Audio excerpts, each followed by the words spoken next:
Mesdames, Messieurs, bonsoir. Nous sommes le jeudi 21 avril et voici les titres. À Bourail, la mairie annonce sa stratégie pour neutraliser le requin tueur. Le squale sera observé par les scientifiques. En cas de comportement anormal, il sera capturé puis tué. Du théâtre d'ombre ou des vidéos pour enseigner les langues kanak, c'est l'objet d'un stage de 3 jours à Pointe-Boute destiné aux enseignants. À 2 jours du triathlon international de Nouméa, les concurrents peaufinent leur préparation. Parmi eux, Audric Lucini, l'un des favoris. Nous l'avons rencontré à l'entraînement. Faut-il mettre à mort le requin tueur? Pour la mairie de Bourail, la réponse est peut-être oui. Élus, associations et scientifiques se sont réunis ce matin pour établir une stratégie. On écoute à la sortie de cette réunion Laurent Vigliola, chercheur à l'IRD, l'Institut de recherche et de développement. L'individu avec un comportement particulier, il va falloir s'en occuper cet individu parce qu'il a un comportement à risque. Si on l'attrape et qu'on le déplace, on ne sait pas s'il ne va pas continuer à avoir ce comportement à risque. Donc je pense que par mesure des précautions, il va falloir probablement le capturer après s'être rassuré que 1, c'est bien lui et que 2, il continue d'avoir ce comportement à risque. Donc l'attraper et peut-être l'éliminer uniquement dans le cas où on est sûr que c'est lui et uniquement dans le cas où on vérifie par des surveillances qu'il a un comportement à risque. Ça veut dire quoi? Ça veut dire se mettre près des plages, près des baigneurs, de manière répétée, toujours au même endroit. Alors le requin est toujours au centre des débats présents à la télé, mais également sur les smartphones. Mais comment en parler avec nos jeunes enfants pour justement ne pas alimenter la psychose? Je vous propose d'écouter les conseils de ce psychologue. L'enfant, c'est un être qui est curieux et forcément, ce qui préoccupe les parents, l'enfant, lui, il va être sensible et avec les nouvelles technologies modernes, donc il va aller chercher l'information. Donc ça engage les parents à des nouvelles responsabilités, ne pas être dans une autorité démesurée, mais plutôt une autorité structurante, contenante, en préparant l'enfant avec la rencontre des images. Avant, pendant et après la diffusion donc, des images qui peuvent être perçues comme sensibles, que les parents soient là pour répondre aux questions des enfants, pour écouter leurs ressentis, pour que les enfants puissent verbaliser ce qu'ils ne comprennent pas, ce qu'ils regardent, et que les parents donc, soient à l'écoute et apportent des réponses contenantes, appropriées, qui puissent rassurer l'enfant et le réconforter. Alors justement, dans cette démarche d'écoute et de dialogue entre l'enfant et les adultes, à l'aquarium de Nouméa, des ateliers sont proposés pour tenter de redorer l'image du requin, souvent associé au film intitulé Les Dents de la Mer. Falaï Ouedro s'est glissé parmi les participants de ces ateliers. Est-ce que ça fait peur les requins? Dites-moi qui a peur des requins? Je veux tout savoir. Ne mentez pas. Qui a peur des requins? Allez, on lève le doigt. Voilà, j'ai un très bon échantillon. Peut-être la dame au fond, elle a peur des requins aussi. Voilà. 9 personnes sur 10 ont peur des requins. Est-ce que pour toi, le requin, il est vraiment méchant? Oui. Oui, il est méchant? Oui, parce que là, j'ai quand même peur des requins. Mieux connaître le requin et chasser les idées préconçues. C'est l'objectif de l'animation proposée ici, à l'aquarium de Nouméa. Elle s'adresse aux adultes, mais surtout aux plus petits. Aujourd'hui, peu d'enfants, mais le principe reste le même. Durant une trentaine de minutes, l'animateur échange avec le public grâce à une vingtaine de questions. Et le constat reste le même. Alors l'image qu'ils en ont souvent, c'est parce que c'est un peu véhiculé par les médias, c'est ce côté requin égale mangeur d'hommes. Voilà. Après, il n'y a pas que cette image non plus. Parce que quand on discute avec les enfants n'ont pas forcément une image aussi négative que les adultes. Et je pense que les médias et Hollywood ont participé malheureusement à leur donner une image assez mauvaise aux requins. L'aquarium de Nouméa organise sa prochaine nocturne le vendredi 13 mai. L'animation requin de A à Z se poursuivra jusqu'au 3 juillet. En bref, la rencontre entre les élus de la province Nord et l'USTKE n'a rien donné aujourd'hui. Pour l'affaire de la base nautique de Foué, les élus de l'exécutif ont proposé pour l'un un CDD d'une durée d'1 an et pour l'autre une intégration en tant que prestataire. Le syndicat a refusé cette proposition et veut une intégration en CDI pour tous les deux. La grève donc continue. Théâtre d'ombre ou vidéo, de nouvelles techniques pour enseigner les langues kanak. Et pour maîtriser ces outils, certains enseignants ont participé à un stage que Natacha Ogui a suivi pour nous. Tout de suite, direction Point Bout.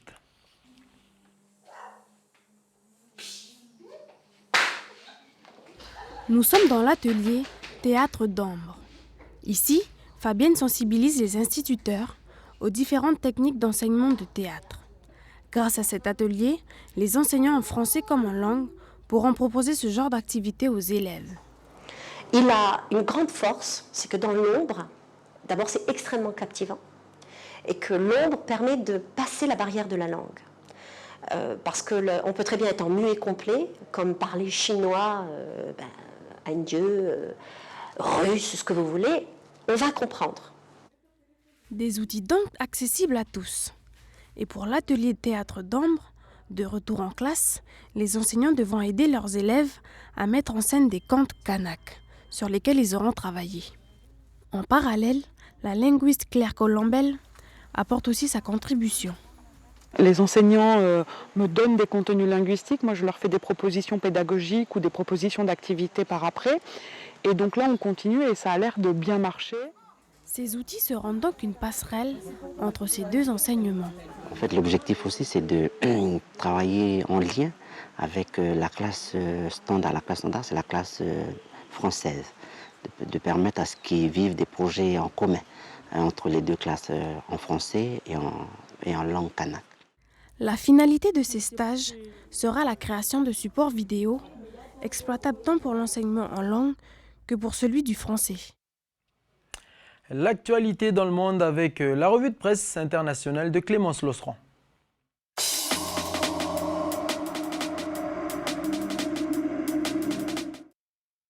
Demain, à New York, près de 150 pays signeront l'accord de la COP21.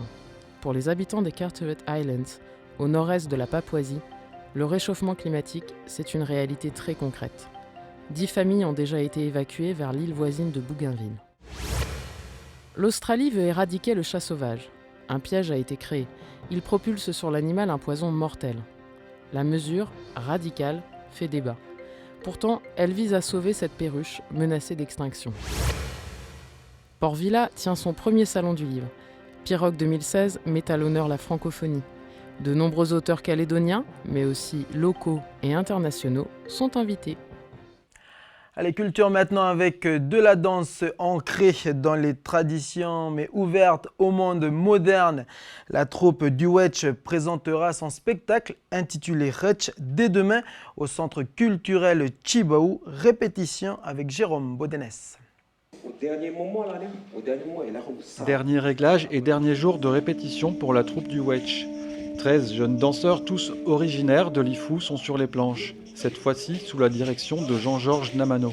Pour sa première création, le chorégraphe souhaite rendre hommage à tous ceux qui ont créé et fait la renommée de la compagnie. Un nouveau spectacle intitulé Rutsch. Rutsch, ça a plusieurs significations en langage Lifou. Et j'ai un peu puisé dans cette, dans cette définition en langue Djihou. Rutsch, c'est peut-être génération, ou comme on peut traduire par ère ou époque. C'est un peu un hommage aussi à l'évolution des danses, de la danse du Wetch.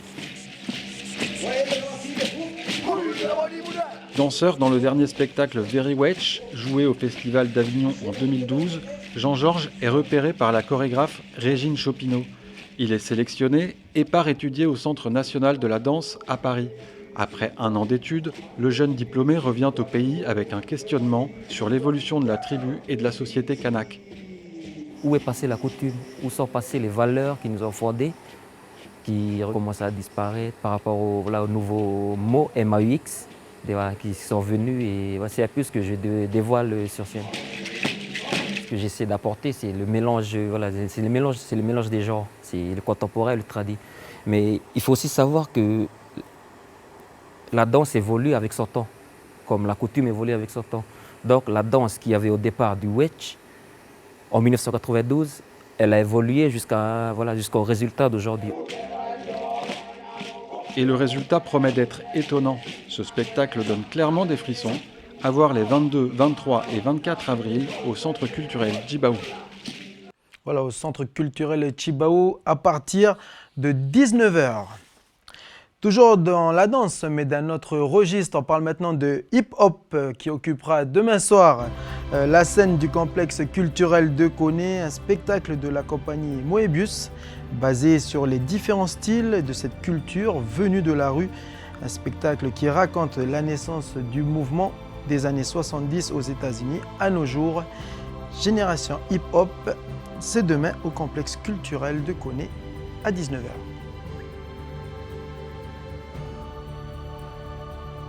Et vous verrez en vitesse réelle, c'est encore plus impressionnant.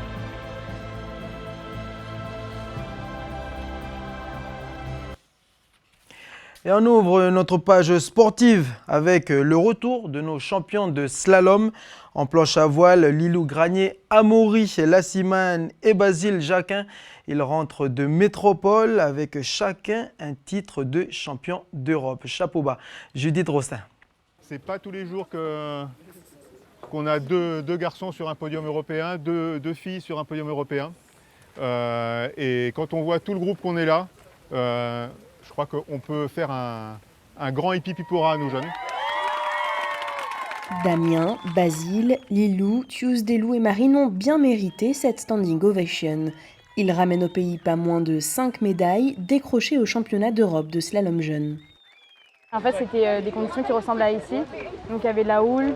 Donc c'était bien parce que les filles, elles n'étaient pas trop habituées à la houle. Donc en fait, on était plus avantagées, quoi. Les filles de là-bas, elles ont un entraînement par semaine. Une fois par semaine. Et elles ont des compètes toutes les 3 semaines, alors que nous, on a des compètes tous les week-ends. Donc c'est sûr que la différence d'entraînement, ça nous prépare plus, quoi. Grâce à des entraînements adaptés au haut niveau, la CPV, le plus gros club de voile calédonien, compte 12 sportifs évoluant sur le circuit national et international. Je pense que vous avez eu un gros point fort globalement, c'est un mental au top. Ça me fait surtout plaisir parce que l'année dernière, j'avais fini 4e de ce championnat à un point du podium.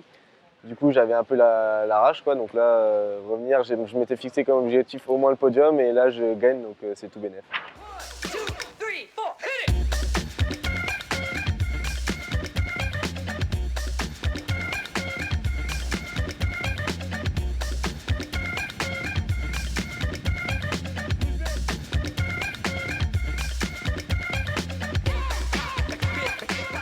Le résultat qui a été obtenu la semaine dernière est absolument magnifique et exceptionnel. C'est d'abord la réussite de nos jeunes qui ont beaucoup travaillé, qui ont gagné énormément en mental, en technique, en maîtrise d'eux-mêmes.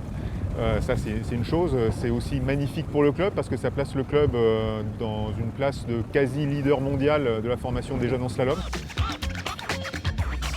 C'est d'ailleurs en vue des championnats de France et des mondiaux que nos jeunes calédoniens s'entraînent désormais. Reste à trouver les financements pour qu'ils puissent s'y rendre. C'est joli. Le tweet du jour, il est signé l'ASLN, nickel du coup de pouce au podium. Les 2 premiers Calédoniens sélectionnés pour les JO de Rio. Ce tweet fait référence à l'aide financière accordée par l'ASLN aux 2 Calédoniens qui seront à Rio pour les Jeux Olympiques et les Jeux Paralympiques qui sont Lara Grandjean et Pierre Fairbank. Dimanche, Nouméa sera en mode international pour son 31e triathlon. L'an dernier, la compétition a été dominée par les Japonais, mais cette année, l'attraction sera calédonienne. Audric Lucini fait son retour dans la compétition et Jérôme Baudenès l'a rencontré à l'entraînement. Les journées commencent tôt pour Audric Lucini. Ce jeune triathlète calédonien termine sa préparation pour le prochain triathlon de Nouméa. Au programme ce matin, quelques dizaines de kilomètres de vélo. Et puis vers midi, une quarantaine de longueurs de natation. Le sport fait entièrement partie de sa vie. Comme on dit, il est tombé dedans, tout petit. Moi j'aime bien un petit peu, depuis que je suis tout petit, l'esprit de compétition, le dépassement. Le fait qu'il y ait 3 sports en un, c'est aussi ça qui m'a attiré parce qu'on n'est jamais vraiment lassé d'un sport. Même à l'entraînement, quand on a un peu marre d'un sport, on peut un petit peu se reporter sur les 2 autres. Donc c'est un petit peu aussi ça qui m'a attiré. À seulement 23 ans, Audric est lui-même entraîneur. Depuis 2 ans, il gère seul sa préparation physique, jusqu'à 30 heures par semaine. À quelques jours de la compétition, il est important de rester en forme sans trop s'épuiser. Il s'entraîne donc 2 fois moins, c'est la phase d'affûtage. La période d'affûtage, c'est pas forcément la période que personnellement je préfère parce qu'on a l'impression de ne pas s'entraîner, on a l'impression de régresser alors que non, au final, c'est le moment où on assimile et où notre corps se prépare à 100% pour l'épreuve. En gros, j'ai une planification annuelle en fonction de mes objectifs. C'est sûr que pour faire ça, il faut déjà avoir pas mal de connaissances dans l'entraînement et de connaissances de soi-même, savoir ce qu'on a besoin, comment on se sent. C'est aussi là que le fait de s'entraîner soi-même, c'est un point positif. Pour vivre de sa passion, il s'est installé à Versailles. À chaque retour au pays, c'est l'occasion de revoir les anciens amis, tout en s'entraînant encore un peu. Et pour dimanche ou pas ? Ouais, bah là je suis encore un peu fatigué, mais bon, il reste une semaine, le temps de récupérer et tout, normalement ça devrait aller. Ancien vainqueur du triathlon de Nouméa en 2014, il ramène l'or des Jeux du Pacifique de Port Moresby en 2015. Absent de l'édition précédente, il ne souhaite pas en rester là et espère récupérer sa place. Ce qui va faire la différence, ça va être déjà le physique. Il va falloir réussir à encaisser natation, vélo et la course à pied. Et puis le mental, il joue une grosse part aussi sur une course comme ça. Le fait d'être à domicile avec le public acquis à sa cause, ça m'avait beaucoup aidé il y a 2 ans. J'espère que ça va faire pareil cette année. Dimanche prochain à 8 h, près de 400 sportifs sont attendus sur la ligne de départ à Lens-Vata. Audric sera là, dans la catégorie élite. Et on retrouve le web du Pacifique de Prosper Poigrou, Stéphanie Marlier et Davinara.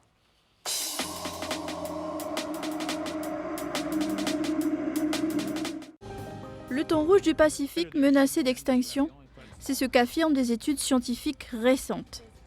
Près de 97% de la population totale a disparu à cause de sa surpêche. Le Japon est le plus gros consommateur. 80% de la pêche mondiale est destinée aux Japonais. Le groupe automobile Mitsubishi est accusé d'avoir truqué des tests d'émissions polluantes. 625 000 véhicules sont concernés. Le constructeur automobile japonais voulait ainsi présenter de meilleurs rendements énergétiques. Une fraude qui n'est pas sans rappeler celle de Volkswagen. L'an dernier, le géant allemand avait admis avoir falsifié les résultats de près de 11 millions de voitures.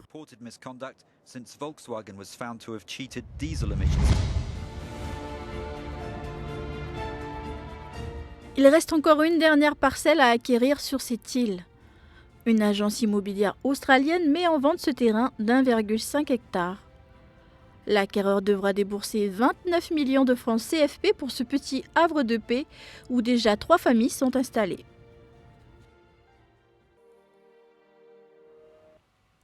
Et on termine avec ces images du premier carnaval, le tout premier carnaval du pays. Il s'est déroulé hier dans la commune de Koumak. Une centaine d'enfants étaient présents sous le thème de la mer. Des images qui se passent de commentaires. On a un peu comme ça ? Oui, je peux.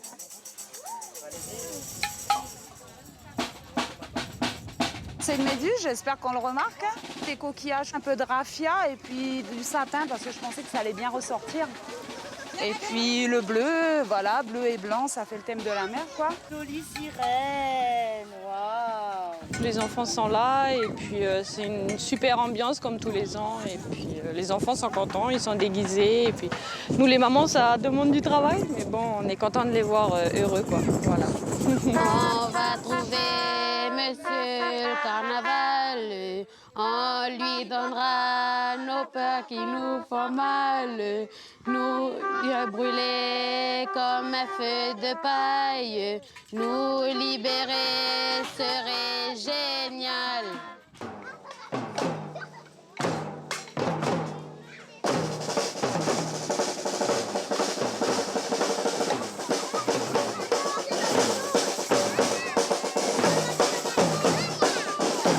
C'est la première fois qu'il est organisé à la mer. En plus, c'est sur le thème de la mer, donc on a trouvé que l'idée était sympa de venir sur la mer, parce que d'habitude il est organisé dans les rues de Koumak, on dit en plus dans les rues de Koumak en fait.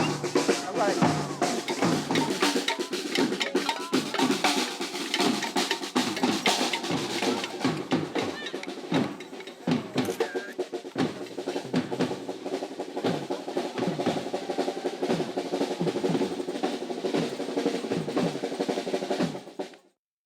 images signées Océane Zobler. Voilà donc qui met un terme à cette édition NCTV Actu. Ne ratez pas la météo dans quelques instants et vous verrez le temps qu'il fera demain et notamment ce week-end. L'information continue sur notre site nctv.nc, sur notre page Facebook et notre compte Twitter. Merci de votre fidélité. Je vous souhaite de passer un excellent week-end et à lundi.